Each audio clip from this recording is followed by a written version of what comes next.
بسم اللہ الرحمن الرحیم الحمد للہ رب العالمین والصلاة والسلام علی نبینا و امامنا محمد وعلی آلہ وصحبہ اجمعین اما بعد وعنہ عن ابی ہریرہ رضی اللہ تعالی عنہ قال نہى رسول اللہ صلی اللہ علیہ وسلم عن بیعتین فی بیعہ رواہ احمد والنسائی وصححہ الترمذی وابن حبان ولأبی داود من باع بیعتین فی بیعہ فلہ اوکسہما او الربا۔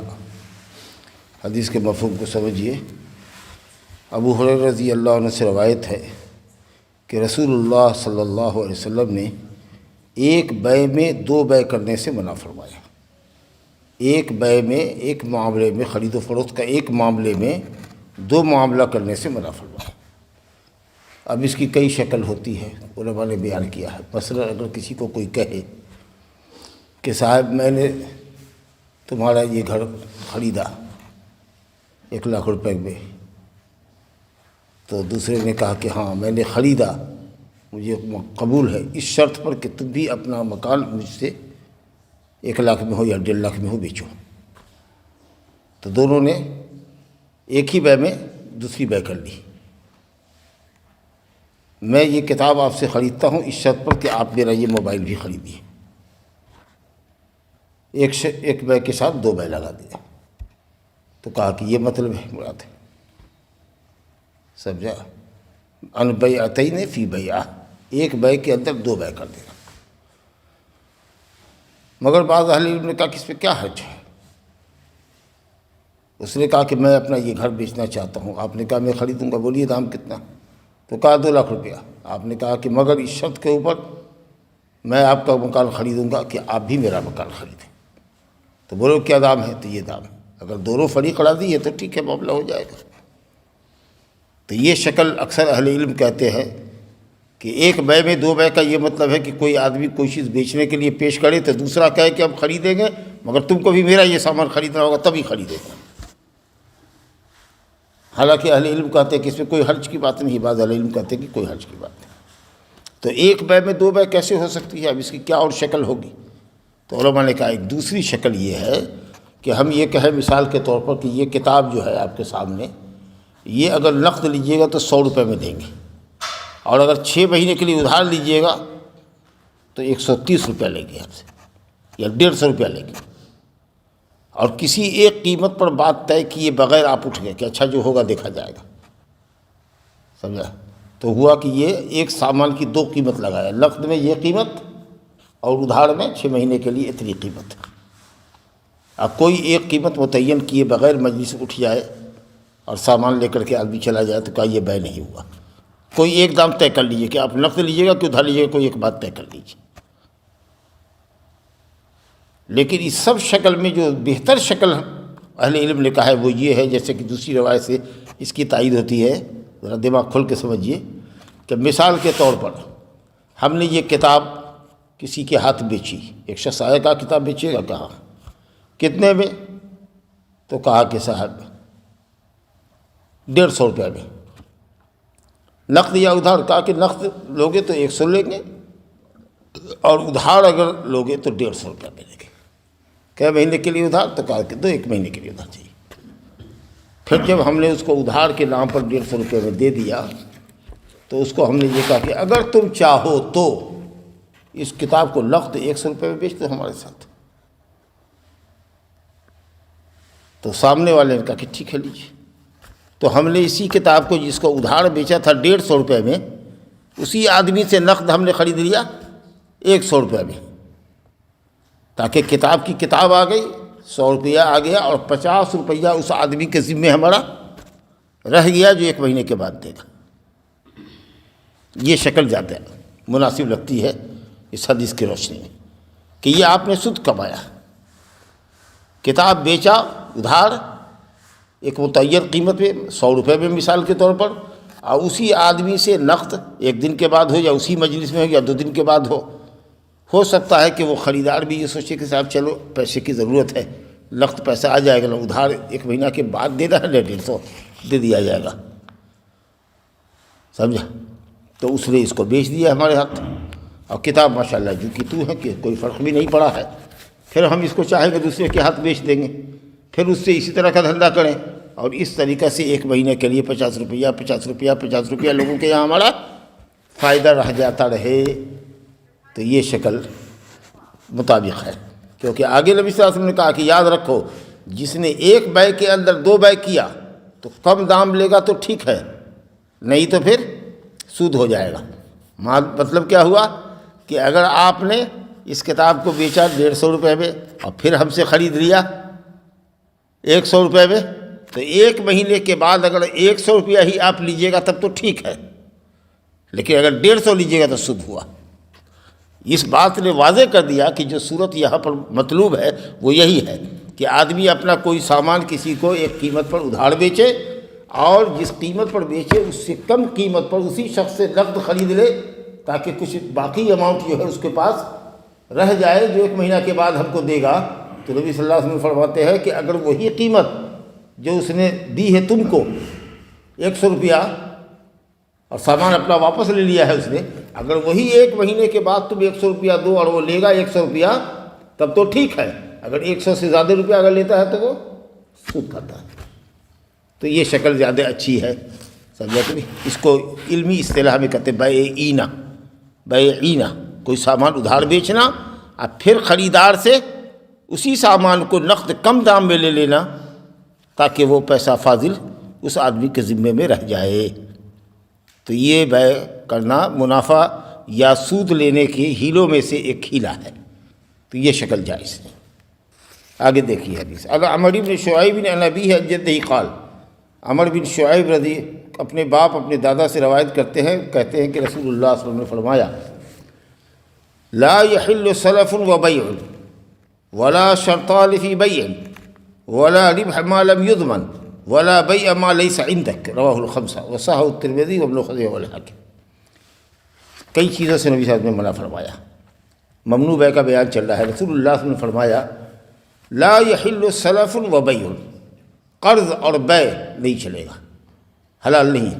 دونوں دو چیز ہیں، قرض ایک الگ چیز ہے اور بیع ایک الگ چیز ہے۔ اب ہم مثال کے طور پر، آپ آئے ہمارے پاس، کہا کہ اس کتاب کی ہم کو ضرورت ہے، بیچیے گا اس کو؟ ہم نے کہا کہ ٹھیک ہے بیچے گا۔ کیا قیمت ہوگی؟ 100 روپیہ۔ کہا ٹھیک ہے لیا، لیکن ہم اس میں اب یہ قرض، یہ شرط لگا رہے ہیں کہ 100 روپیہ میں ہم اسی شرط پر لیں گے کہ آپ 1000 روپیہ 3 مہینہ کے لیے ہم کو قرض دیجیے، تب ہم بیچیں گے۔ یہ کیا بات ہوئی؟ ہم آئے ہیں آپ سے لینے کے لیے، آپ سامان بیچیے، پھر قرض آپ کو لینا ہوگا تو آپ آئیے گا، پھر ہم سے پوچھیے گا کہ ہم کو قرض کی ضرورت ہے، 1 مہینہ 2 مہینہ 3 مہینہ کے لیے ہمارے پاس پیسہ رہے گا، ہم آپ کو دے دیں گے۔ لیکن آپ بیع کر رہے ہیں اور اس کی آڑ میں آپ 1000 روپیہ 3 مہینے کے لیے ادھار مانگ رہے ہیں مثال کے طور پر، تو نبی صلی اللہ علیہ وسلم نے فرمایا کہ ایسا نہیں چلے گا۔ بیع اور قرض دونوں ایک ساتھ مت رکھو کہ ہم اس سامان کو بیچیں گے آپ کے ہاتھ، اور آپ جان لیں کہ آپ کو ضرورت ہے اس چیز کی، تو اس مجبوری کا یہ شاید کا فائدہ اٹھا رہے ہوں کہ یہ بیچیں گے سامان آپ کو اسی حال میں کہ آپ 1 لاکھ روپیہ ہم کو 1 مہینے کے لیے ادھار دیجیے گا۔ اب آپ نے سوچا کہ صاحب ہم کو ضرورت ہے تو دے دیتے ہیں، سمجھا کہ نہیں؟ تو کہا کہ ایسا نہیں کرو۔ ولا شرطان فی بیع، اور ایک بیع میں 2 شرط نہ لگاؤ۔ اس کی شکل وہی بتائی کہ ایک بیع میں 2 شرط مت لگاؤ کہ ادھار ہے تمہارے یہاں 1 مہینے کے لیے 150 روپے میں، اور نقد تم سے لے رہے ہیں، بیچ دو ہم سے 100 روپے میں۔ اچھا، بیچ میں ایک بات پوچھیں کہ مثال کے طور پر یہ کتاب آپ نے ہم سے لی ادھار میں 150 روپے میں 1 مہینے کے لیے، اور اس کتاب کو آپ کسی صاحب کے پاس جا کر کے نقد بیچ دیا 100 روپے میں، تو یہ شکل جائز ہوگی کہ نہیں ہوگی؟ بیچنے والے سے نہیں بیچ رہے، جس نے بیچا ہے اس سے نہیں بیچ رہے، آپ دوسرے سے بیچ رہے ہیں، تو یہ جائز ہوگا۔ ہو سکتا ہے کہ آپ کو کیش کی ضرورت پڑ گئی، آپ گئے کتاب لیا، بیچا، آپ نے 50 روپیہ کم کر کے اس سے دے دیا، لیکن یہاں تو ہم بیچ رہے ہیں 150 میں اور ہم ہی آپ سے خرید رہے ہیں 100 روپے میں کہ 50 روپیہ آپ کے ہمیں سود بن کے بچ جائے، تو یہ جائز نہیں ہے۔ لیکن اگر کوئی شخص مان لیجئے کہ کسی کے یہاں سے سامان ادھار لیتا ہے، موٹر سائیکل آپ سے ادھار لے لیا، اور اس نے جا کر کے اس کو 2-4-5 ہزار روپیہ میں منافع کر کے کہیں نقدی یا 2000 کم کر کے بیچ دیا، کہ صاحب چلو ہم کو پیسے کی ضرورت ہے، پیسہ کوئی دے نہیں رہا تھا، نتیجہ یہ ہوا کہ ہم نے کسی سے سامان ادھار لے لیا، ادھار کو لے جا کر کے دوسرے کے ہاتھ کم دام پر بیچ دیا کہ ہم کو پیسے کی ضرورت ہے، اور 1 مہینے کے بعد ہم کو پیسہ آ جائے گا تو موٹر سائیکل والے کو اس کا کم دام دے دیں گے۔ تو یہ تو کم دام میں آپ بیچ رہے ہیں دوسرے کے ہاتھ سے تو جائز ہوگا، لیکن ہم اگر آپ سے کہیں کہ موٹر سائیکل بیچا ادھار 3 مہینے کے لیے 30,000 روپے میں، لیکن اگر تم چاہو تو نقد ہمارے ہاتھ 20,000 میں بیچ سکتے ہو، تو یہ ہمارے لیے جائز نہیں ہوگا۔ لیکن وہ خریدار اگر دوسرے سے چاہے بیچنا کم دام میں تو بیچ سکتا ہے، کیونکہ اس کے ساتھ سودی معاملہ نہیں ہو اس کا۔ ہمارے ساتھ اگر ہوگا معاملہ تب سود کا معاملہ ہوگا۔ معاملہ سمجھ میں آ رہا ہے نا؟ وَلَا رِبْحَ مَا لَمْ يُضْمَنْ، اور اس چیز پر منافع نہ کماؤ جو تمہاری ملکیت میں ابھی نہیں آیا ہے۔ ابھی منافع لینے کا حق آپ کو نہیں ہے جب تک کہ وہ کوئی چیز آپ کی ضمانت میں نہ آ جائے، آپ کی حفاظت میں نہ آ جائے۔ کوئی سامان اگر کسی کے یہاں سے خریدا ہے، اس سامان کو اپنی دکان پہ لے جائیے، اپنے مکان پہ لے جائیے، گودام پر لے جائیے، پھر آپ اس کو منافع سے بیچیے۔ لیکن ہوتا نا ایسا کیا ہے، آپ کو آرڈر دے دیا مثال کے طور پر، اور وہ آرڈر وہی ہے، اب پھر یہاں ان سے بیچ دیا اور کہا دکاندار کو کہ سامان ہمارے ایڈریس پر نہ بھیج کر کے فلاں صاحب کے ایڈریس پر بھیج دو۔ 1 لاکھ کا مال لیا تھا ہم نے، وہ مال اپنے یہاں منگوایا نہیں، یہ دکاندار سب اکثر کرتے ہیں، دوسرے آدمی سے خرید لیا یا بے کر لیا، اور بیچنے والے کو، کمپنی والے کو کہا کہ وہ مال جو میں نے آپ سے پرچیز کیا ہے 1 لاکھ کا، وہ فلاں ایڈریس پر بھیج دیجیے، اور ہم نے یہاں 25,000 روپیہ منافع لے لیا۔ سمجھا؟ تو خوب یہ چلتا ہے مطلب معاملہ کاروباریوں کی دنیا میں۔ کوئی بزنس مین ہے یا بڑا بیوپاری ہے، اس کے یہاں 50 کو آدمی آتا ہے خریدار، آرڈر دے رہا ہے اپنے نام سے، اور آپ سے یہاں کچھ منافع اس پر رکھ کر کے کمپنی کو کہہ رہا ہے کہ مال فلاں جگہ سپلائی کر دو۔ یہ منافع جو آپ نے لیا یہ سود ہوا، حرام ہوا، آپ کے لیے جائز نہیں۔ پہلے مال اپنے گودام میں منگوائیے، یہاں سے پھر دوبارہ اس کو بھیجیے، کیونکہ ہو سکتا ہے کہ مال آتا تو آنے کے درمیان میں ڈیمیج ہو سکتا تھا، کچھ ہوتا تو آپ کا نقصان ہو۔ جب نقصان کی پوزیشن میں آپ آ جائیے گا تب منافع لینے کی پوزیشن میں آئیے گا۔ لیکن آپ چاہ رہے ہیں کہ نہیں مال ہمارے نام سے ہو، وہاں سے وہاں جائے، وہاں سے وہاں جائے، وہاں سے وہاں جائے، ایک خریدار دوسرے سے بیچ رہا ہے، دوسرا تیسرے سے بیچ رہا ہے، تیسرا چوتھے سے بیچ رہا ہے، اور سامان کی ڈیلیوری 5ویں آدمی کو ہو رہی ہے، اب بیچ میں یہ سب منافع کریڈٹ پر کما رہے ہیں، ایسا نہیں چلے گا۔ یا پیسہ بھی آپ نے دے دیا تو منافع لینے کا حق نہیں ہے جب تک کہ وہ سامان آپ کے پاس نہ آ جائے۔ ہو سکتا ہے کہ کمپنی دوسرے کو آرڈر نہ دے پاوے، سپلائی نہ کر سکے، آپ نے تو یہاں پیسہ اس سے لے لیا 1 لاکھ کے سامان کو 1.25 لاکھ روپے میں، اور کل ڈیلیوری ہونی تھی یا کل سامان ڈسپیچ ہوتا، پرسوں ڈیلیوری ہوتی، کمپنی کہے کہ ابھی مال شارٹیج ہے، 1 ہفتہ نہیں ملے گا، تو آپ جھوٹے ہو جائیے گا۔ تو ایک تو اس میں یہ دھوکہ بھی ہے، اور دوسرے یہ ہے کہ ابھی سامان وہاں سے چلتا، دکان میں آپ لاتے، ہو سکتا ہے کہ راستے میں سامان کچھ ڈیمیج ہوتا، ہو سکتا ہے کہ دکان ہی میں آپ کے نقصان ہونے کا ڈر ہوتا، تب منافع لیجیے۔ تو لوگ اس طریقے سے جو بیوپار کرتے ہیں یہ ٹھیک نہیں ہے کہ سامان ابھی اپنے کنٹرول میں آیا نہیں، آن لائن سامان خرید لیا، اس نے اس کو بیچا، اس نے اس کو بیچا، اس نے اس کو بیچا، اس نے اس کو بیچا، روپیہ چل رہا ہے۔ سمجھ لگے؟ مثال کے طور پر مان لیجئے کہ راشن کا آپ کو سلپ ملتا ہے کنٹرول سے، جو غلہ ملتا ہے سرکار کا، اس کا ٹوکن آپ کے پاس 5 روپے کلو چاول مثال کے طور پر آپ کو دے رہا ہے، آپ نے کسی کو یہ پرزہ بیچ دیا، کہا کہ لو بھائی یہ 6 روپے کلو کے حساب سے اس پر 10 کلو اناج نکلے گا، 60 روپیہ ہم کو دے دو۔ اس نے اس پرزے کو لے لیا، اس نے اگلے کو کہا کہ بھائی یہ 8 روپے اگر چاہو تو اس پرزے کو خرید لو، جا کر کے تم لے لینا تھا۔ اب بتائیے، ہم نے پرزہ بیچا، اس نے وہ بیچا، اس نے وہ بیچا، ابھی روپیہ بک رہا ہے۔ 5 روپے والا جو سامان گورنمنٹ سے ہم لیتے وہ 6 روپے میں ہم نے بیچا، اس نے 8 روپے میں بیچا، اس نے 10 میں بیچا، اس نے 15 میں بیچا، وہ جا کر کے اب اس پرزے کو لے کر کے جائے اور غلہ لے آوے۔ سمجھ رہے ہیں نا؟ یہ جائز نہیں ہوا، یہ روپیہ بک رہا ہے۔ ہم اس کو غلے کو 5 روپے میں خرید کر کے اپنے یہاں لے آئے، اب جب ہم لے آئے تو ہم کو اختیار ہے کہ 5 کو 7 میں بیچے کہ 8 میں بیچے، ہماری ملکیت میں آ گیا وہ۔ تو منافع کسی بھی سامان پر آپ کو لینے کا حق تبھی رہے گا جب آپ اس کو اپنی دکان میں اپنے پاس بلا لیجیے، منگا لیجیے، پھر آپ بیچ دیجیے نا 7 روپے میں۔ آپ سے 7 روپے میں بیچ دیا، آپ پیسہ دیجیے، غلہ لے جائیے اپنے گھر، پھر وہاں اپنے گھر لے جا کر کے آپ کسی کے ہاتھ 9 روپے بیچیے، کسی کے ہاتھ 15 روپے بیچیے، کوئی باہر سے آتا ہے گاڑی سے سامان چاول بیچنے والا تو سب کوٹا والا جتنا ہوتا ہے، جو لیے رہتا ہے سرکاری راشن سے جو پیسہ غلہ اٹھایا ہوا ہوتا ہے کھانے کے نام پر غریب ہے، تو اب غریب ہے کیا، کوئی کھاتا کہاں ہے، اس کو سب کو بیچ دے رہا ہے۔ تو بہرحال آپ بیچیے نہ بیچیے، منافع لیجیے، وہ سب آپ کر سکتے ہیں کب، جب کہ سامان آپ کے پاس آ جائے۔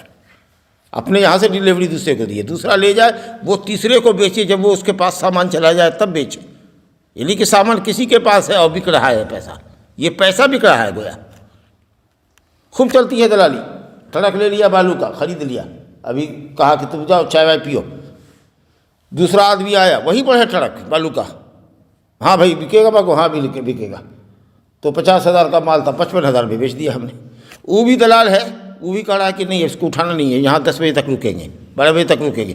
تیسرا آیا 60 میں بکا، 70 میں بکا، جا کر کے 80 روپیہ میں جس نے ڈن کیا اس کو 80 روپیہ میں وہ آخری شخص خریدار جو بنا ہوا ہے اس نے 80,000 لیا، اس نے اگلے کو پیسہ دیا، اس نے اگلے کو پیسہ دیا، اس نے اگلے کو پیسہ دیا، اور 50,000 روپیہ ٹرک کے مالک کو دیا، اور اس بیچ میں دلالی میں 50-80 میں چلا گیا۔ بالکل حرام ہے۔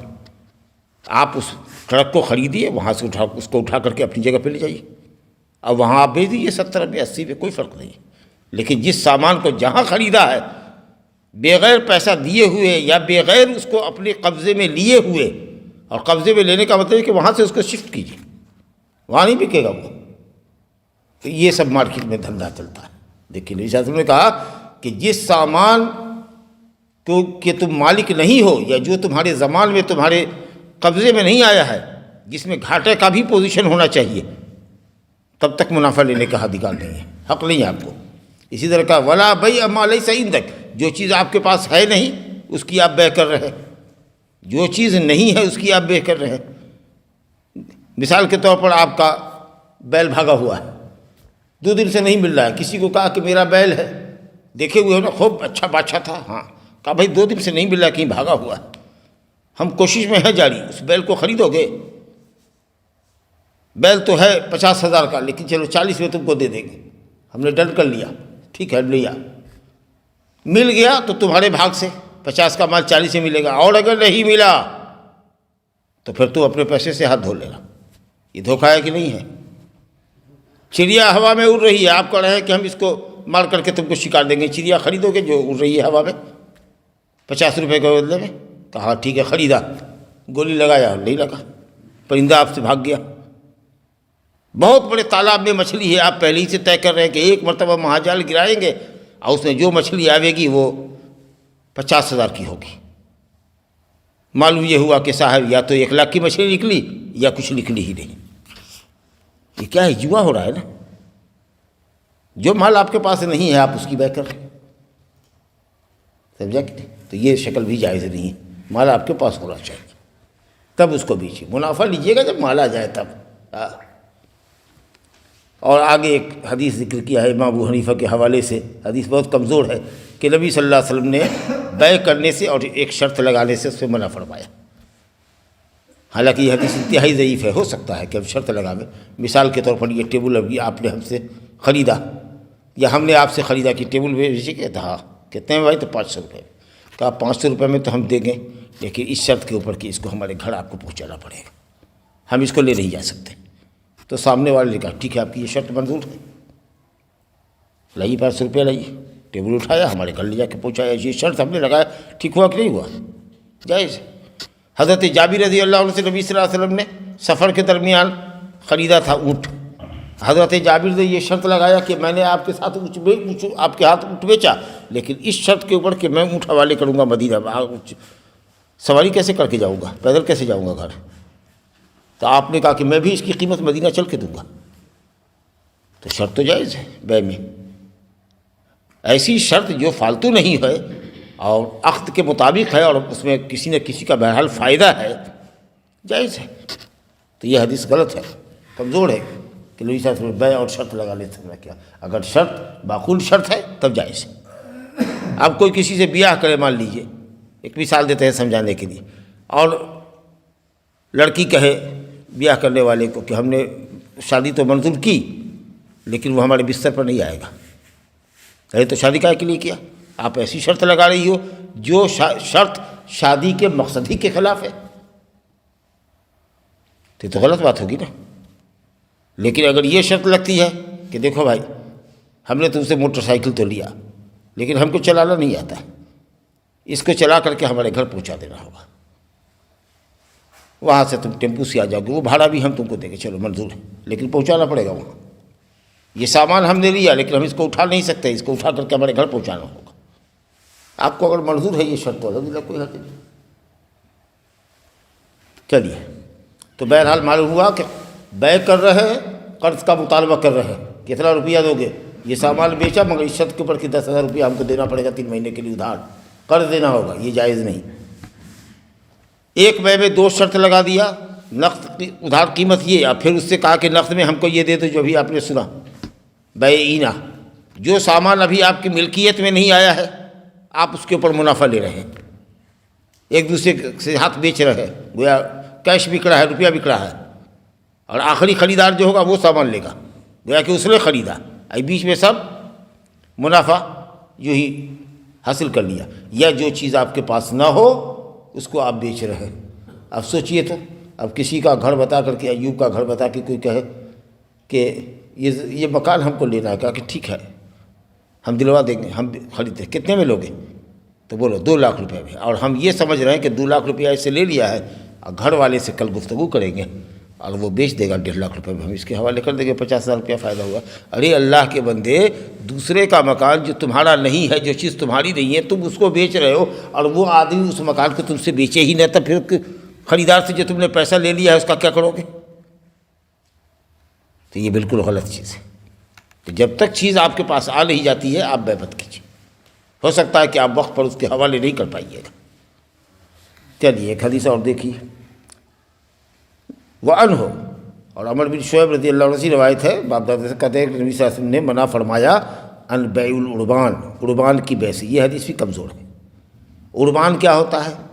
یہ ایڈوانس رقم جانتے ہیں نا، ایڈوانس، اگر کوئی سامان اگر خریدا مثال کے طور پر، بھئی یہ زمین بکنے کی ہے، ٹھیک ہے بیچ دیا، تو خریدار سے دام طے ہو گیا 5 لاکھ روپے کٹھا، ٹھیک ہے 5 کٹھی کا پلاٹ ہے، 25 لاکھ روپیہ مل رہا ہے، لاؤ ایڈوانس لاؤ، تو ایڈوانس کے طور پر مان لیجئے کہ 5 لاکھ روپیہ ہم نے اس کو دے دیا، کہا کہ اور باقی پیسہ کب تک؟ کہا کہ 1 مہینے کے اندر، 30 تاریخ کو پیسہ باقی دیں گے، رجسٹری کرنی ہوگی۔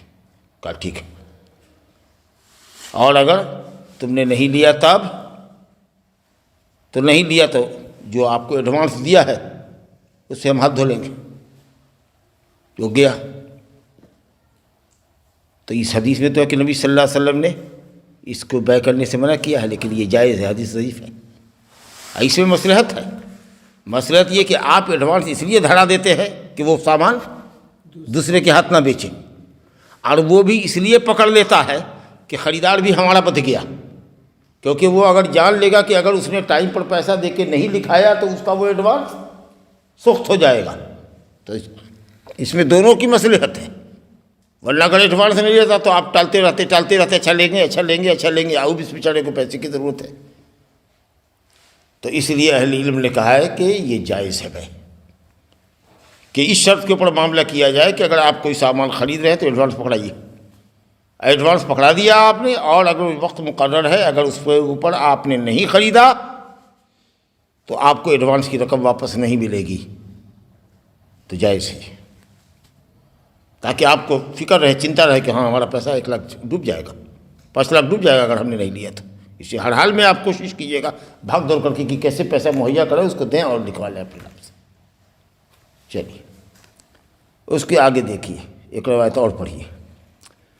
عن ابن عمر رضی اللہ تعالی عنہما، ابن عمر رضی اللہ عنہما سے روایت ہے، کہتے ہیں ابتعت زیتا فی السوق، میں نے بازار کے اندر تیل خریدا ایک جگہ، فلما استوجبتہ، جب بیع ہماری ہو گئی مکمل، پیسہ میں نے اس کو دے دیا، تیل لے لیا، بیچنے والا وہاں سے چلا گیا، اتنی ہی دیر میں کہ ابھی وہ سامان وہیں تھا جہاں میں نے خریدا تھا، ایک آدمی آیا اور اس نے مجھ کو اس تیل کا اچھا منافع دیا۔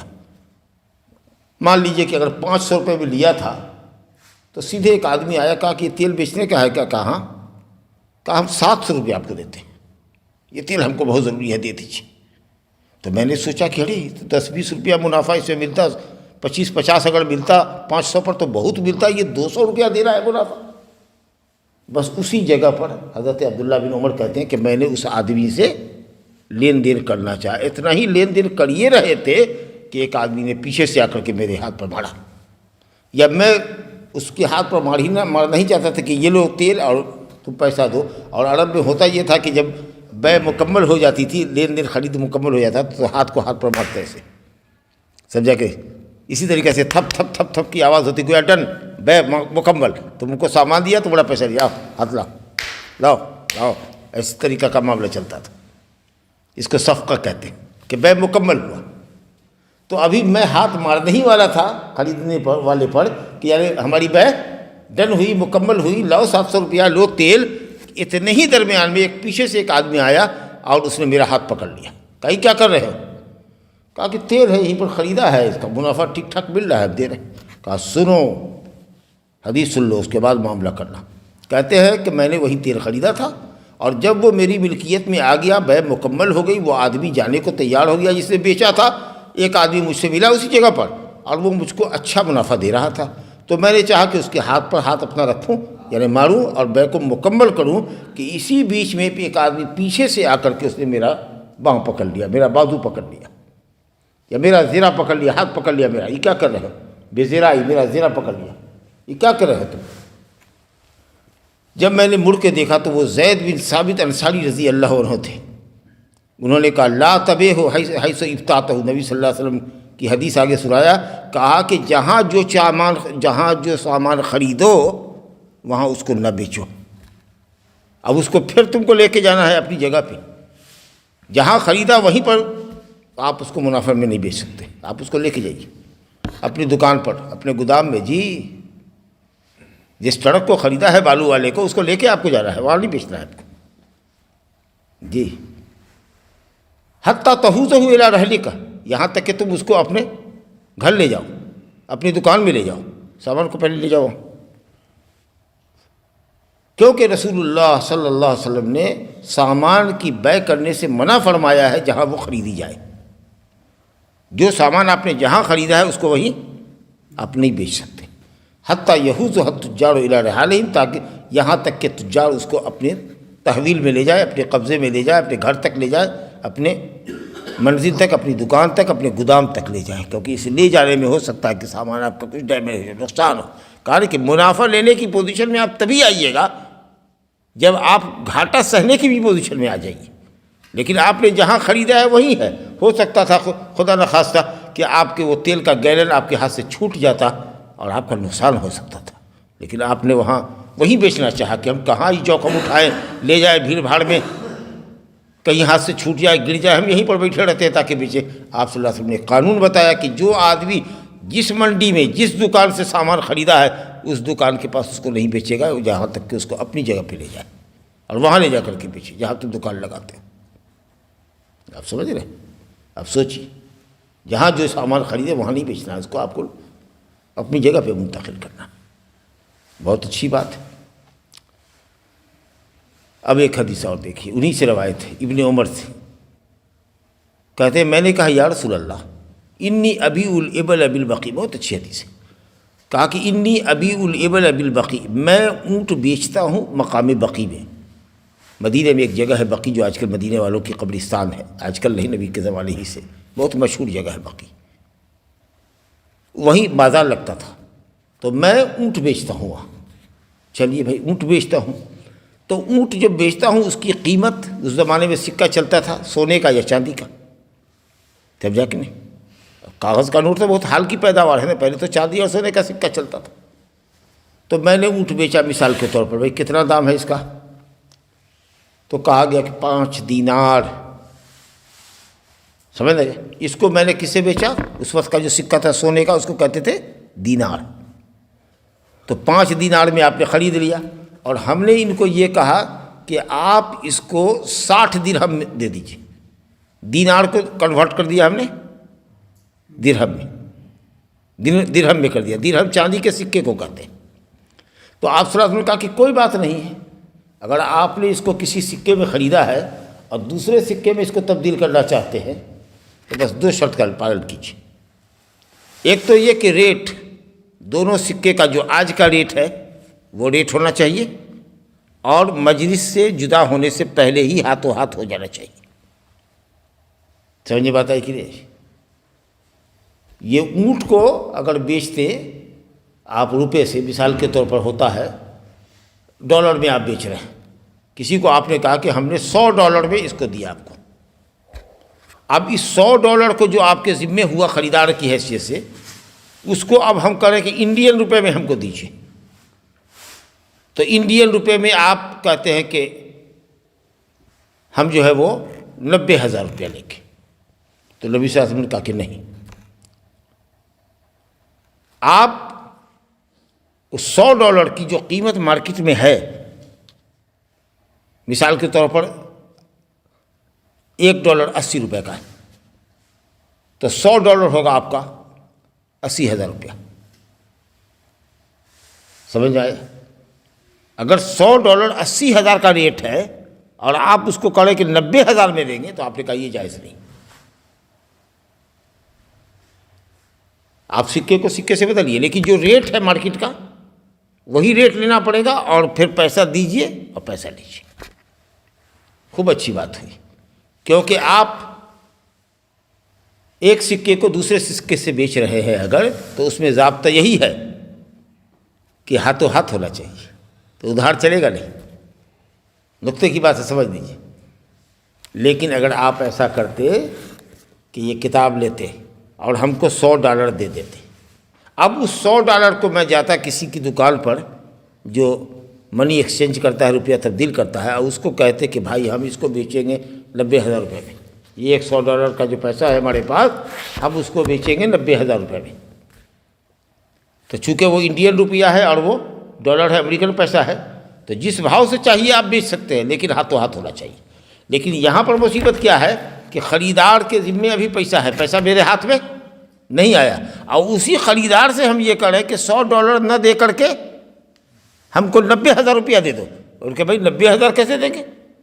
$100 کی قیمت مارکیٹ میں 80,000 روپیہ ہے، تو 90 کیسے دیں گے؟ ہاں، تو اب لے لو تم $100 پر قیمت طے ہوئی ہے، $100 لے لو، تم جا کے اپنا بیچ لو 90 100 میں، جہاں بھی بکتا ہے 1 لاکھ میں بکتا ہے یہ نوٹ، تو بیچ لو. لیکن ہم تو تم کو دیں گے $100 کی جو مارکیٹ قیمت ہوگی، ڈالر جو انڈین پیسے کا ہوگا وہی دیں گے تم کو. بہت اچھی بات ہے، کیونکہ پیسہ تو ابھی آپ ہی کے ذمے میں ہے ہمارا، تو اس پیسے کا ویلو جو ہوگا مارکیٹ کا بینک کا ریٹ وہی دیں گے. لیکن اگر ہم یہ کرتے کہ سامان آپ کو دے دیتے، آپ سے وہ $100 لے لیتے، اس ڈالر کو جا کر کے ہم بینک میں جا کر کے بھرا لیتے یا کسی اور کے ذریعے بھنا لیتے اور $100 میں بیچ لیتے، تو ہمارے لیے جائز ہوتا. کیونکہ ایک ملک کا سکہ دوسرے ملک سے اگر بکے گا تو ہاتھوں ہاتھ منافع سے بک سکتا ہے. لیکن یہاں اس لیے نبی صلی اللہ علیہ وسلم نے منع فرمایا کہ جس نے خریدا اس کو، اسی کے ذمے آپ کا $100 ہے. اب وہ $100 کو آپ مانگ رہے ہیں 90,000، جبکہ اس کی قیمت مارکیٹ میں 80,000 ہے، تو مارکیٹ کا ویلو ملے گا. نبی صلی اللہ علیہ وسلم اس صحابی نے اس طرح کی بات کہی کہ میں کرتا کیا ہوں کہ اونٹ کو بیچتا ہوں دینار میں، اور پھر لیتا ہوں اس سے درہم، یا کبھی درہم میں بیچتا ہوں، اس کا ویلو لگا کر کے میں دینار میں لیتا ہوں. سونے کا سکہ بیچا تو چاندی کا لیا، چاندی کے سکے سے دام طے کیا تو اس کا سونے میں لیا.